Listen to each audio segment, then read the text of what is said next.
आप सभी भाई और बहनों को प्रभु यीशु मसीह के नाम से जय मसीह की।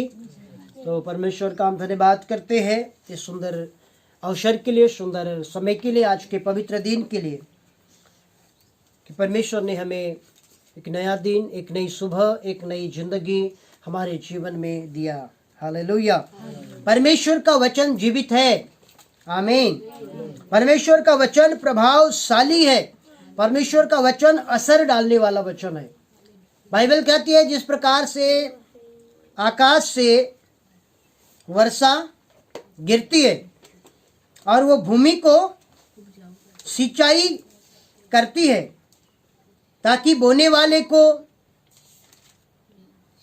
बीज और खाने वाले को रोटी प्राप्त हो सके, मिल सके। आकाश से वर्षा गिरती है भूमि को सिंचाई करने के लिए। बाइबल ये भी कहती है उसी तरह परमेश्वर का वचन है जो हमारे हृदय रूपी भूमि को सिंचाई करने का काम करता है। आमीन। परमेश्वर का वचन हमारे हृदय रूपी भूमि को सिंचने का काम करता है, क्योंकि ये एक बरसात के पानी की तरह परमेश्वर का वचन भी है जो हमारे आत्मिक खेती को, हमारे शारीरिक खेती को, हमारे पारिवारिक खेती को परमेश्वर के वचन रूपी वर्षा के होने से हरा भरा करता है। पानी का काम है हरा भरा करना। पानी का काम है सारे कीचड़ और गंदगी को साफ करना। परमेश्वर का वचन हमारे मन की गंदगी और मन की कीचड़ को साफ करता है। परमेश्वर का वचन हमें सूखने नहीं देता। जैसे पानी किसी पौधे को सूखने नहीं देता और हरा भरा रखता है, वैसे ही परमेश्वर का वचन है। आमीन। आइए हम एक वचन निकाल के पढ़ेंगे और कुछ बातों को जल्दी से सीखने का हम प्रयास करेंगे। पहला यूहन्ना की पत्री 5 अध्याय उसके 4 और 5 पद को हम पढ़ेंगे पवित्र बाइबल में से।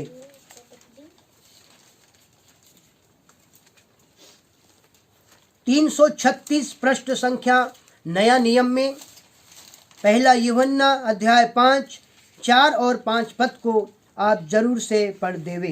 क्योंकि जो कुछ परमेश्वर से उत्पन्न हुआ है वह संसार पर जय प्राप्त करता है, और वह विजय जिससे संसार पर जय प्राप्त होती है हमारा विश्वास है। संसार पर जय पाने वाला कौन है?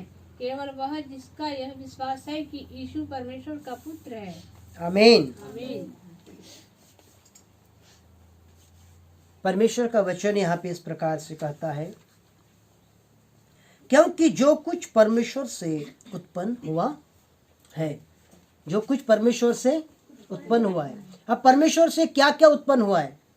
परमेश्वर से क्या उत्पन्न हुआ है? जो कुछ का मतलब सब कुछ। बाइबल कहती है, भजन संहिता उसके 24 में लिखा है, जगत और जो कुछ उसमें है किसका है?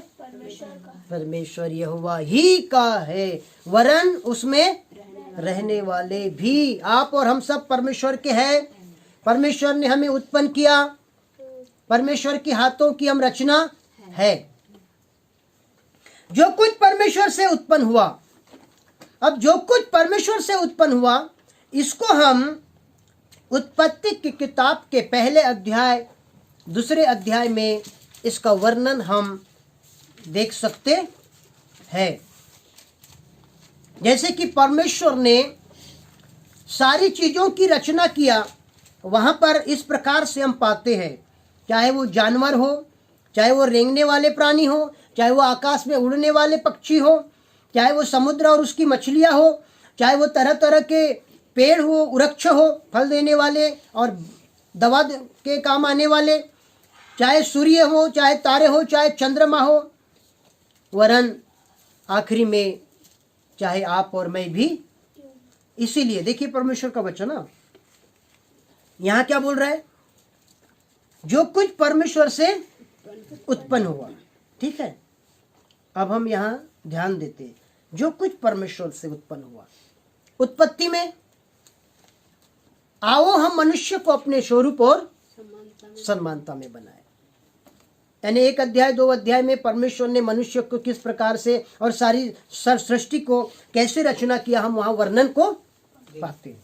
अब भजन 24 में, वरन उसमें रहने वाले भी, इसका मतलब क्या है? आप और मैं जीवित परमेश्वर के हाथों की रचना है। परमेश्वर पिता के बनाए हुए हम बहुत ही खूबसूरत स्वर्ग के परमेश्वर के समान बनाए गए मनुष्य है। आमीन। परमेश्वर के द्वारा आपकी और मेरी रचना हुई, परमेश्वर के हाथों से आप और मैं सृजे गए, परमेश्वर के हाथों से हम सृजे गए। अब यहां पे बोलता है जो कुछ परमेश्वर से उत्पन्न हुआ वह संसार पर जय प्राप्त करता है। संसार पर जय प्राप्त करता है। इस वचन को समझने के लिए हमें एक दूसरे वचन में जाना पड़ेगा, और मेरे साथ आप यूहन्ना रचित सुसमाचार उसका 16वां अध्याय और उसके आखिरी पद को आप पढ़ देंगे, 33 पद को। मैंने ये बातें तुमसे इसलिए कही है कि तुम्हें मुझ में शांति मिले। संसार में तुम्हें क्लेश होता है, परंतु ढाढ़स बांधो, मैंने संसार को जीत लिया है। बस हम इस वचन को पढ़ने के लिए इस वचन का सहारा लेके थोड़ा समझने का आगे प्रयास करते हैं। आमीन। वहां संसार पर जय प्राप्त करता है। कौन कौन संसार पर जय प्राप्त करता है? इसमें रहने वाले। हाँ, रहने वाले कौन है? आप और मैं। इसका मतलब एक और शब्दों में ऊपर में हमने पढ़े हैं, परमेश्वर से उत्पन्न होने वाले लोग संसार पे जय प्राप्त करते, हारते नहीं, हराते हैं, डरते नहीं, डराते हैं, भागते नहीं, भगाते हैं। हालेलुया। और यूहन्ना में 16:33 में लिखा है, संसार में तुम्हें क्या होगा? देखिए, उस वचन को इस वचन को आप मिलाते जाइए। वहां संसार पर जय प्राप्त करता है, और वहां लिखा है कि संसार में तुम्हें क्लेश होगा। मतलब संसार में हमें क्लेश होगा, परंतु संसार में हमें जय प्राप्त भी होती है। एक तरफ क्लेश है, एक तरफ जय भी है। क्लेश है तो जय भी है। और ये आपको पता है, ये हमें जयवंत जीवन जीना किसने सिखाया? प्रभु यीशु मसीह ने सिखाया, जो खुद लड़ा और लड़ करके सारे युद्धों को जीता और जीत करके हमें भी जयवंत जीवन जीने की कला सिखाया। एक जय पाना एक कला है, आपको पता है। जीवन जीना एक कला है, और हर तरह के युद्ध में फाइट करना भी एक कला है। सबको नहीं आती, हर एक कला अलग अलग होती है। हर लड़ाई अलग अलग तरीके से लड़ा जाता है। सारी लड़ाई एक जैसे होती, जैसे हर बीमारी की अलग अलग दवा है। एक ही बीमारी में सारी दवाएं उपयोग में नहीं आती।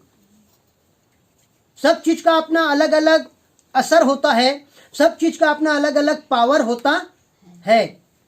असर और पावर ये दोनों होते हैं। लेकिन एक बात यह है, ये तो संसारिक बातें हैं, पर बाइबल एक ऐसी पावर है, एक ऐसी दवा है, एक ऐसा अभिषेक है, एक ऐसा सामर्थ्य है कि सारे दवाओं का एक ही इलाज है, परमेश्वर का वचन। ये सारे दवाओं का एक ही इलाज है। ये सारे लड़ाई के सारे हथियार यहीं पर है। हम हर तरह के हथियार को बाइबल से इस्तेमाल कर सकते हैं। जय कैसे मिलेगी?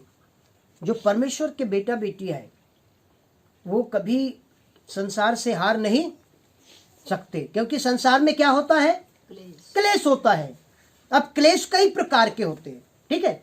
नाना प्रकार के क्लेश है, नाना प्रकार के तकलीफें, नाना प्रकार के संकट है। और इसी बात को याकूब भी लिखता है आइए उस वचन को भी पढ़ दीजिए, याकूब 1 उसका 2। याकूब की पत्री 1 अध्याय 2 पद को आप जरूर से पढ़ दीजिए और हम समझ पाएंगे आगे।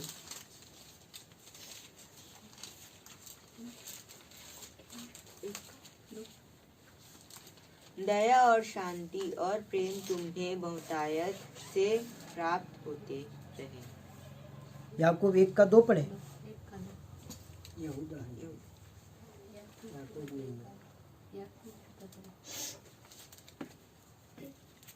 हे मेरे भाइयों, जब तुम नाना प्रकार की परीक्षाओं में पढ़ो, जब तुम नाना प्रकार की परीक्षाओं में पढ़ो, इसको पूरे आनंद की बात समझो। तो इसको पूरे आनंद की बात समझो। क्या समझो? किसको? संकट में पड़ो तो हाँ, कैसी परीक्षा लिखा है? नाना प्रकार की परीक्षा, नाना प्रकार के संकट, नाना प्रकार के मुसीबत, नाना प्रकार के रोग, नाना प्रकार का सताव, इसको क्या समझो? आनंद की बात। पॉसिबल नहीं है, थोड़ा मुश्किल है, क्योंकि संकट और परेशानी को आनंद की बात समझना संभव नहीं है, कठिन है बहुत। लेकिन फिर भी पौलुस बोलते हैं, याकूब फिर भी लिखता है कि जब तुम नाना प्रकार की परेशानियों में पड़ो तो इसे पूरे आनंद की बात समझो। क्यों? क्योंकि आगे में क्या लिखा है? यह जानकर कि तुम्हारे विश्वास के परखे जाने से धीरज उत्पन्न होता है।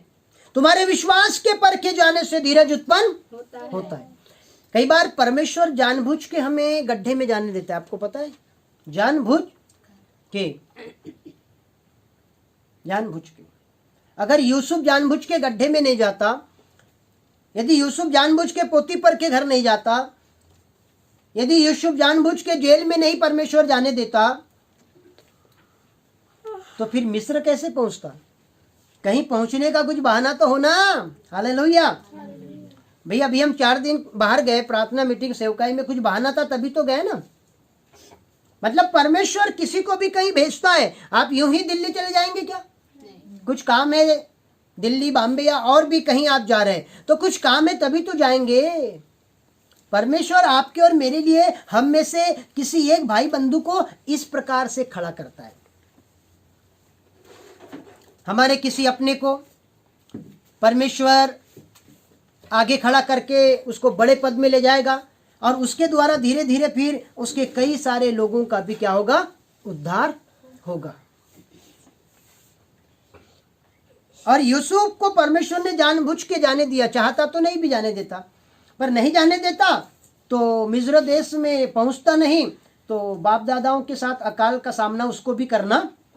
तो फिर ये याकूब के 12 क्या होते? जिंदे रहते? इनको भोजन कहाँ से मिलता?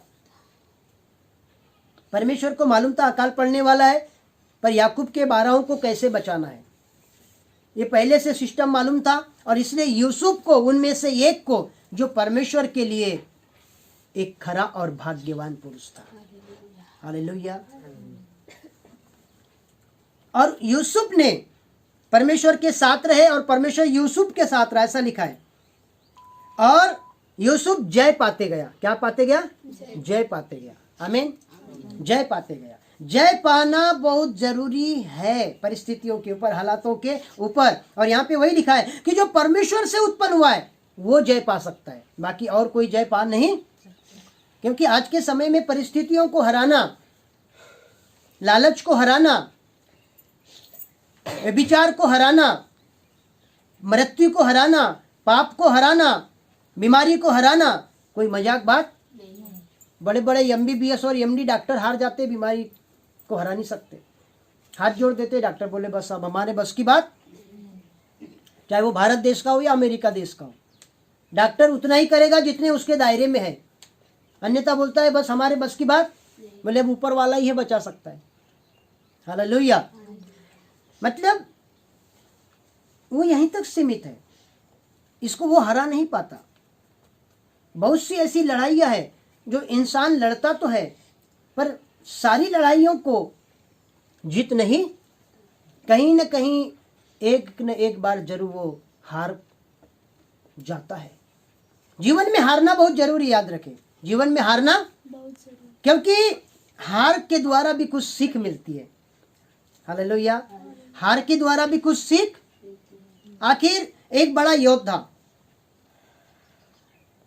आप चाहे क्रिकेट की दुनिया में ले लो, चाहे आप कबड्डी की दुनिया में ले लो, या और भी बहुत सारे खेल होते हैं, WWE को ले लो, मतलब उसमें ऐसे ऐसे विश्व चैंपियन होते हैं, पर कई न कई बार वो भी किसी न किसी के द्वारा पटकनी खा लेते हैं, मतलब हार जाते हैं।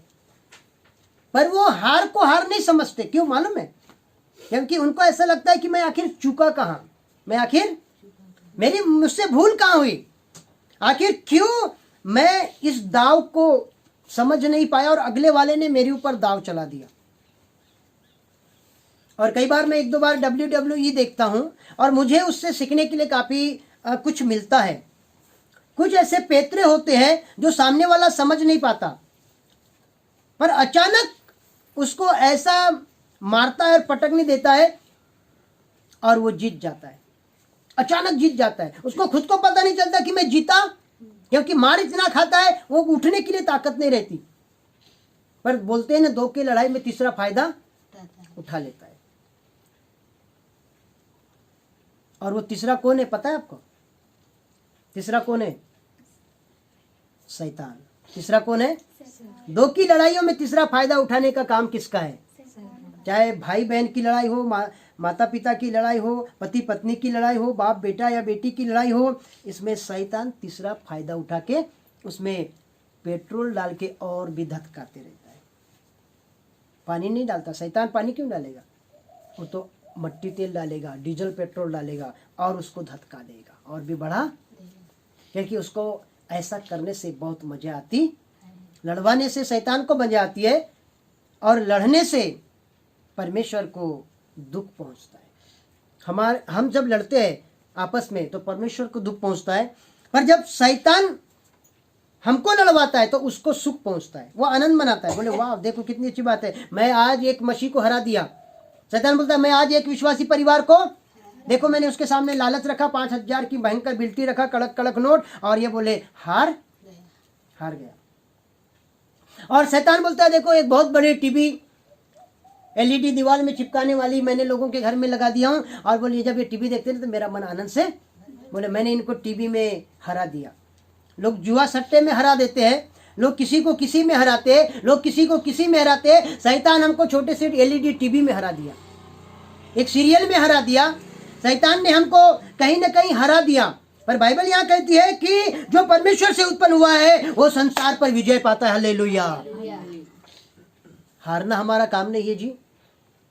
अगर हम हार गए तो मालूम है इसका मतलब जानते हैं आप? यीशु हार गया। हम हार गए का मतलब। और एक वचन आप मेरे साथ निकालेंगे, रोमियो की पत्री,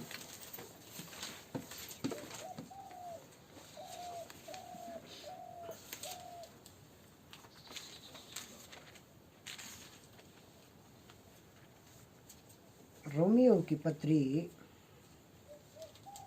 और 8 अध्याय का 37 पद पढ़ेंगे। रोमियो की पत्री अध्याय 8 और उसका 37वां पद को पढ़ेंगे। परंतु इन सब बातों में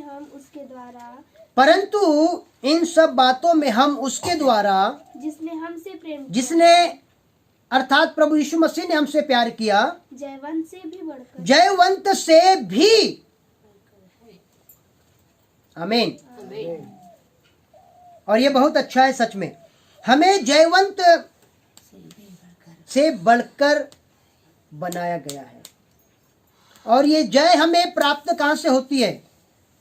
पहला यूहन्ना 4 को पढ़ दीजिए, उसका 4 पद। हमें जय कहां से प्राप्त होती है? 4 का 4। हे बालकों, तुम परमेश्वर के हो और तुमने उन पर जय पाई है, क्योंकि जो तुम में है वह उससे जो संसार में है बड़ा है। बालकों तुम किसके हो? परमेश्वर के हो। और जो कुछ परमेश्वर से क्या हुआ? वो संसार पे क्या पाया? बालकों तुम किसके हो? और तुमने दुष्ट पे, क्योंकि जो तुम में है वह उससे बड़ा है जो, हालेलुया। अब संसार में तुम्हें क्या होगा? क्लेश होगा, पर ढाढ़स बांधो, मैंने संसार को जीत लिया है। एक शब्द में बोल सकते हैं, हरा दिया है। हराया तब तो जीता ना, है नहीं? हालेलुया। पहले हरा दिया फिर जीत लिया। आमीन। और हमको क्या बोला गया यहाँ कि तुम किसके हो? आप और मैं किसके हैं? अब परमेश्वर के लोग हराते हैं कि हारते हैं? आमीन। अब हराना किसको किसको है? बहुत सारी चीजों को, थोड़ा सा बाद में हम उसको देखते हैं। एक वचन पढ़ दीजिएगा, कुलुस्सी 2:14-15 पढ़ दीजिएगा। कुलुस्सियों 2:14 और 15। और ये सारे वचन एक ही पहलू से संबंध रखते हैं, और मैं आपको इसी वचन के संदर्भ में इन सारे रेफरेंस को बता रहा हूँ, और ये बहुत ही लाभ फायदे की चीज है। कुलुस्सी 2 उसका 14 और 15 को जल्दी से पढ़ देंगे। 14 पढ़ दे।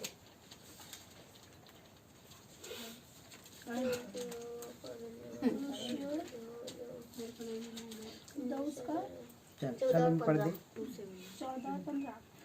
और विधियों का वाले जो हमारे नाम पर और हमारे विरोध में खड़ा था, मिटा डाला, परमेश्वर के पुत्र यीशु मसीह ने क्रूस कलवरी के ऊपर मिटा डाला, और उसे क्रूस के ऊपर कीलों से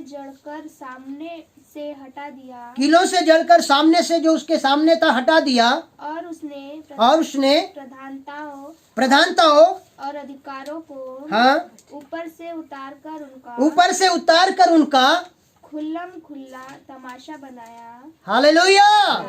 क्या बनाया? खुल्लम तमाशा। आपको पता है ये जो शब्द है ना, बहुत साल पहले हमारे बाप दादाओं के दिनों में क्या बोलते थे पता है? उस गांव में क्या है? तमाशा है। क्या दिखाने वाला है? तमाशा दिखाने वाला। अब वो तमाशा किसका दिखाता था? दिखाने वाला तो एक्टर कहलाता है, दिखाने वाला तो कलाकार कहलाता है, दिखाने वाला तो हीरो कहलाता है। वो अपना तमाशा नहीं दिखाता, तमाशा दूसरों का दिखाया जाता है। हालेलुया। तमाशा दूसरों का दिखाया जाता है।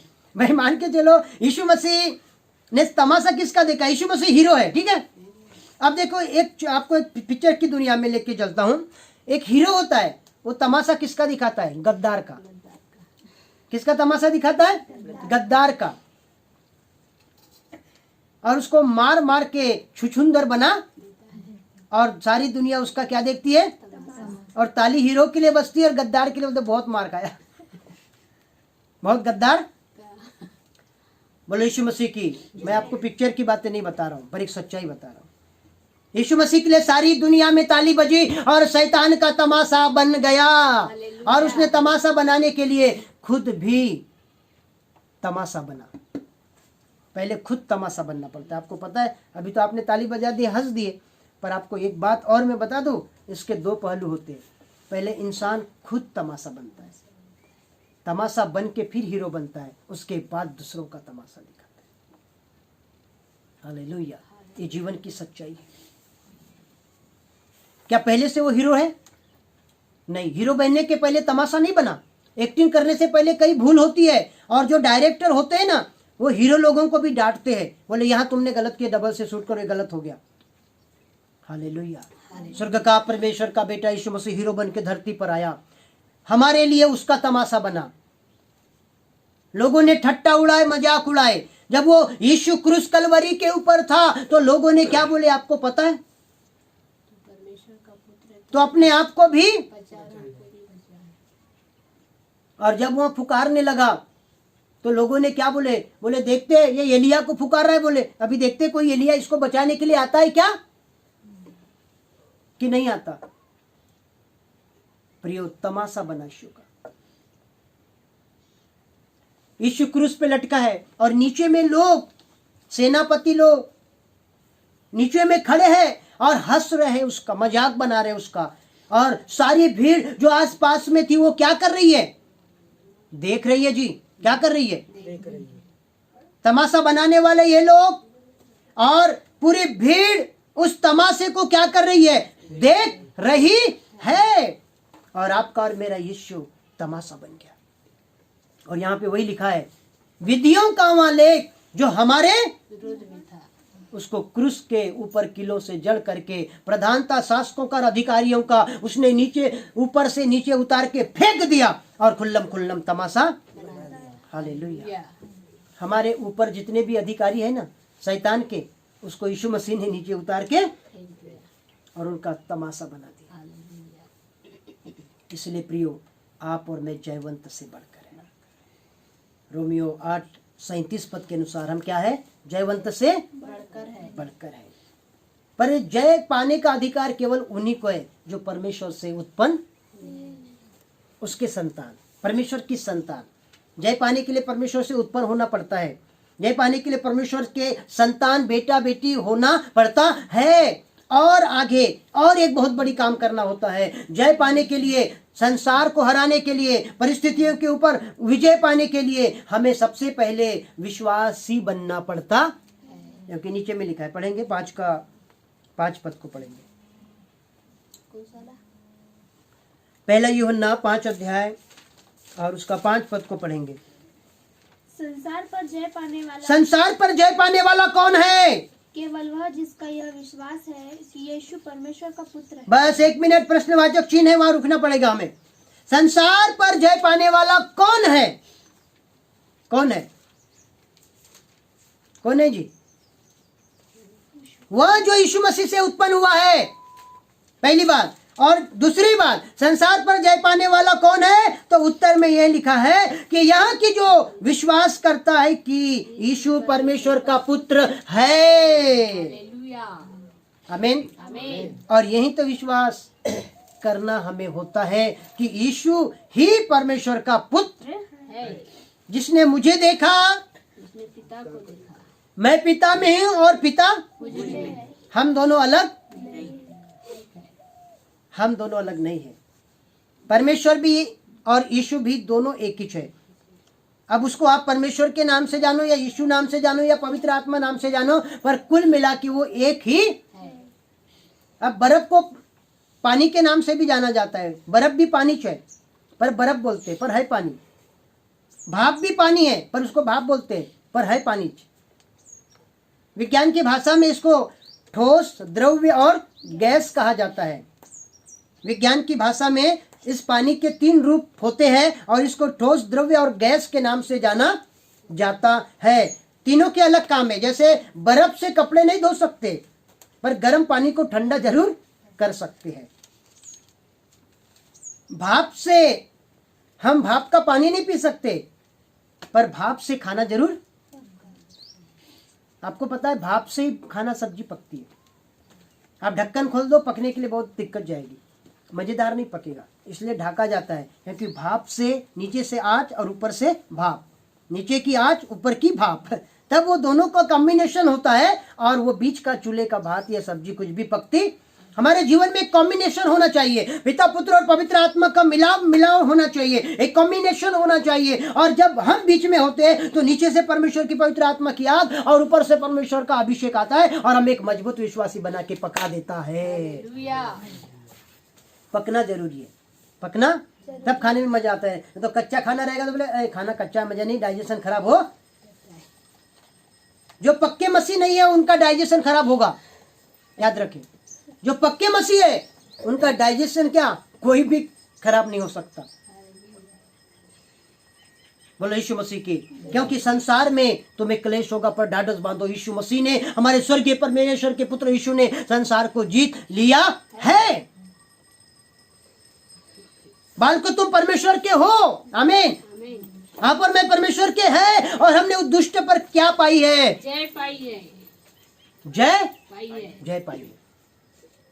शैतान से लड़ना पड़ेगा, जय पाने के लिए लड़ना पड़ेगा। हमने एक दिन बताए थे कि विजय पाने के लिए लड़ाई से होकर गुजरना, लड़ाई के रास्ते से गुजरना पड़ता है, तब हमें विजय मिलती है। यीशु मसीह गुजरा, यीशु मसीह गरीबी के रास्ते से गुजरा, यीशु मसीह हंसी ठट्टा मजाक करने वाले रास्ते से गुजरा, यीशु मसीह बीमारी के रास्ते से गुजरा, यीशु मसीह कंगालपन के रास्ते से गुजरा, और यीशु मसीह नाना प्रकार के विरोध, सताव, ताना बाना मारने वाले सामाजिक तत्व के लोगों के भी रास्ते से होकर के, इन सारे रास्तों से होकर गुजरा। मैं बताया ना एक दिन आपको, इजरायली 40 साल में 41 पड़ाव से होकर के गुजरे। लाल समुद्र खत्म होने के बाद सब कुछ खत्म होता, आनंद नहीं मनाना, क्योंकि आनंद जल्दी ही दुख में बदल जाता है, याद रखें। प्रभु चंगाई दे दिया, धन्यवाद ईश्वर, दूसरे दिन बीमार हो गए तो फिर क्या बोलोगे? फिर वो धन्यवाद कहाँ जाएगा? अभी तो गीत गा रहे हैं, लाल समुद्र से निकले तो पता चलता है आगे तो और भयंकर चीज आ गई है, मारा आ गया है। हालेलुया।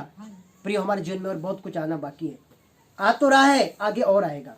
पर फिर भी हमें यहाँ पे लिखा है, जिसका विश्वास है कि परमेश्वर का बेटा ही यीशु मसीह है, या यीशु ही परमेश्वर का बेटा है, वही संसार पर जय पा सकता है। संसार पर जय पाने का मतलब क्या, ये भी तो समझना जरूरी है। क्या हम संसार को जाके लड़ाई लड़ेंगे? नहीं।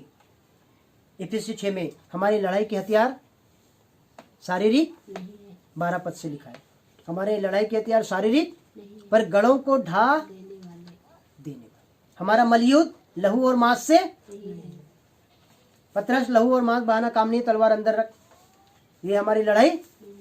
ठीक है प्रभु, आप बोले रख दिया, कान भी ठीक कर दिया तो और आफत हो जाती।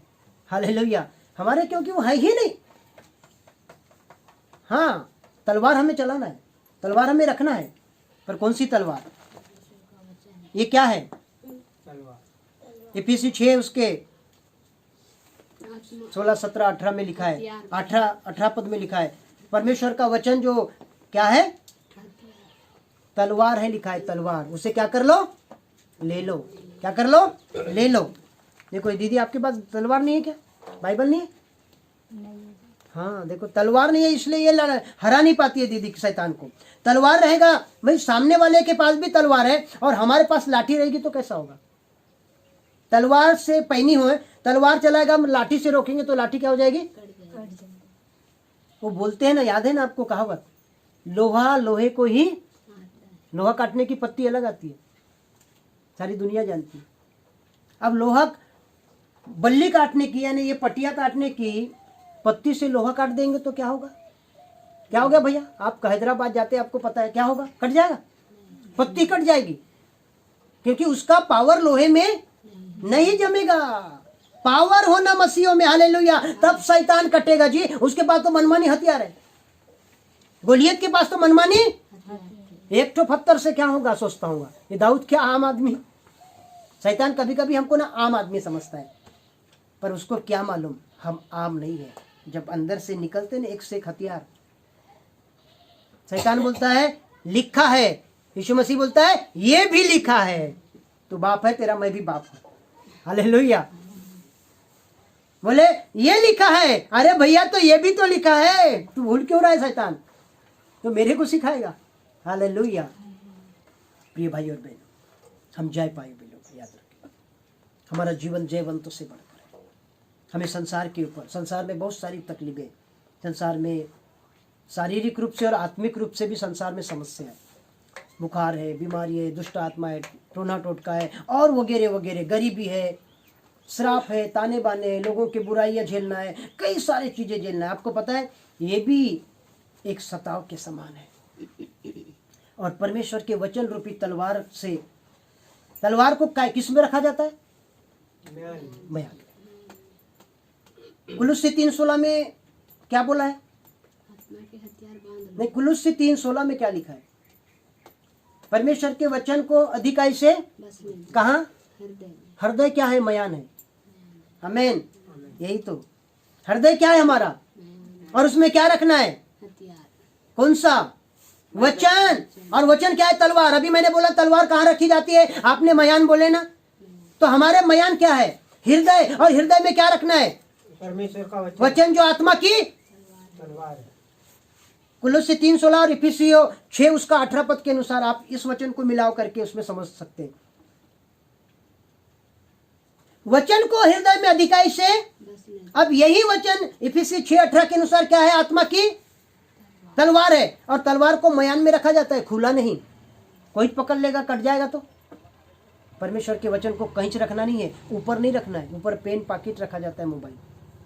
परमेश्वर के वचन को, तलवार को हृदय में रखना है, मतलब मयान के, और जरूरत पड़ी तब यहाँ से निकालना है। कहाँ से?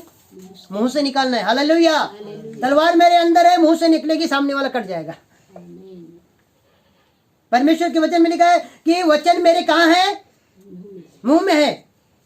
जो कुछ मन में है मुंह में आता है, और मन में क्या है? परमेश्वर का वचन है, तलवार है, और वो मुंह से निकलेगी। तलवार मयान में, मुंह से निकलेगी, सामने वाले को मात दे देगी, वो मर जाएगा।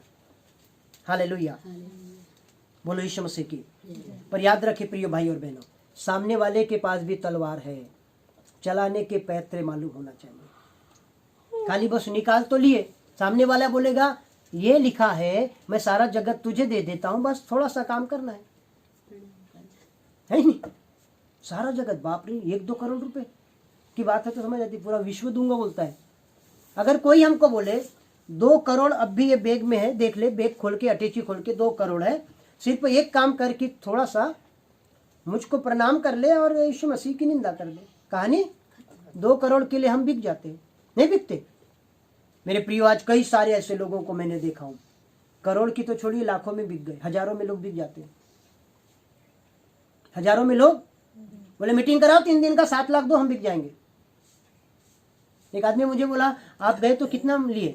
बोला लिए नहीं, दे के आ गए कई जगह। हालेलुया। बोले डिमांड नहीं करते, मुफ्त दिया मुफ्त मिले, उसका मतलब क्या है? मैं बोला डिमांड करेंगे तो जितना भी अभिषेक अंदर है ना, सब बाहर हो जाएगा। हालेलुया। बोले यीशु मसीह की। हम जयवंत से बढ़कर है। सामने वाले के पास भी तलवार है, पैतरा मालूम होना चाहिए। अगर वो इधर से चला रहा है तो हम कैसे बचे? आपने पिक्चर की दुनिया में, मैं आपको एक और बार थोड़ी देर ले जा रहा हूँ, फिर आप बोलेंगे बार बार पिक्चर क्यों बोल रहा है? सामने वाला यूं मारता है तो नीचे एक ऐसा बैठ जाता है, तो उसका यूं चले जाता है ना, मतलब उसको एक्शन मालूम होती है कि अगर वो मुझे यहाँ मारेगा और मैं नीचे झुक जाऊंगा तो मुझे लगेगा। सिंपल सी बात है। सामने वाले ने भी तलवार निकाला, हम भी तलवार निकालेंगे, पर वो चला किधर रहा ये देखना है। इसलिए सारे मसीह विश्वासी भाई बहनों को, पास्टर प्रचारकों को कुंगप्पू कराटा मालूम होना चाहिए, ब्लैक बेल्ट मालूम होना चाहिए। उनको सब पता होता है अगर सामने वाला कौन सा वार किधर से पैतरा चले और हम कैसे उसके वार को रोके। पीछे से चल रहा है तो कराटे वाले जो होते हैं वो पीछे के भी वार को रोक देते हैं। हालेलुया। हमें हर तरह के वार को रोकने आना चाहिए। इधर से अगर दारू की वार आ रही है उसको भी हमको रोकने आना, सारे वार को रोकने आना चाहिए। वो सक्सेसफुल मसीह है, नहीं तो अनसक्सेसफुल मसीहों को याद रखे, नरक तो तैयार है और शैतान झपटा मारने के लिए चारों तरफ से खड़ा, और आप बीच में घेरे में है। मान के चलो आपको चारों तरफ से घेर दिया गया, चारों तरफ से आपको घेर दिया गया, आप अकेले बीच में, क्या करेंगे? 7 दुष्ट आत्मा है। कितने दुष्ट आत्मा है? 7 दुष्ट आत्मा आपको घेर ली चारों तरफ से। अब बताइए आप क्या करेंगे? एक दुष्ट आत्मा गई, 7 दुष्ट आत्मा को लेके आई, चारों तरफ से आप घेरे हुए, आप बीच में, कैसी तलवार कितने आत्माओं को चला के मारेंगे शैतान की शक्तियों को? पैतरे सीखिए, बैठिए खुदा के चरणों में, बैठिए प्रार्थना में, उपवास में, वचनों में, आराधना में, और सारे पैतरे सीख जाइए, तब संसार पे विजय मिलेगी। यीशु मसीह ने सीखा, जब उसका समय नहीं आया तो धीरे से भागना भी सीखा।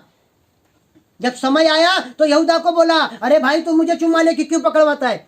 लोगों को बोला मैं तुम्हारे आराधनालय में प्रचार करता था, आज तक क्यों नहीं पकड़े?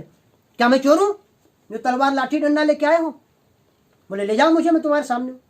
हालेलुया। सारे पैतरे आना चाहिए एक मसीहों को, नहीं तो कोई मतलब नहीं है जीवन में। मात देना है, सामने वाले को पटकना है, इनाम पाना है। पौलुस बोलता है क्या पाना है? इनाम पाना है। ऐसी दौड़ दौड़ना है, नहीं तो हवा में मुक्केबाजी, जय मसीह वाले मसीह बनने से कोई फायदा? ये हवा वाली बातें। फिर हम न मुरझाने वाले मुकुट के लिए संघर्ष कर रहे हैं और हमको दौड़ना है। आमीन।